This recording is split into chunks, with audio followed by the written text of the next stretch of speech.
ওমা। হ্যাঁ মা বল। আজকে তুমি বাজারে গেলে কখন? বাজারে আমি যাইনি, বাবা এনে দিয়েছে। কি এনে দিয়েছে? এই যে চিকেন। এইটুকু?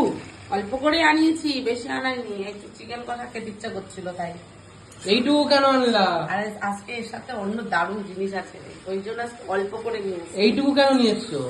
খাওয়ার সময় দেখাবো রে কি কি আছে। 4-5 পিস হবে। কি 4-5 পিস হবে। কি বলিস, এখানে 4-5 পিস? দাঁড়া আমি গুনেই দেখাই তোকে। একটা, দুটো, তিনটে, চারটে, পাঁচটা, ছটা, সাতটা, আটটা, নটা, 10টা। এখানে 10-12 পিস আছে। ভালো জিনিস একটু বেশি করে আনতে হয়, জানো না? চিকেন তো খাবোই, দাঁড়া তার সাথে আরো কি খাবো সেটা পরে দেখাবো, ওই জন্যই তো। কি খাবা? এটাই হয়ে যাবে, এটা এক বেলার জন্য। কি এনেছো আমার দেখি? একার জন্য। সেটাই তো, একটু বেশি আনলে ভালো হতো, আমরাও খেতে পারতাম। আর পিস তো, কিন্তু আমি একার জন্যই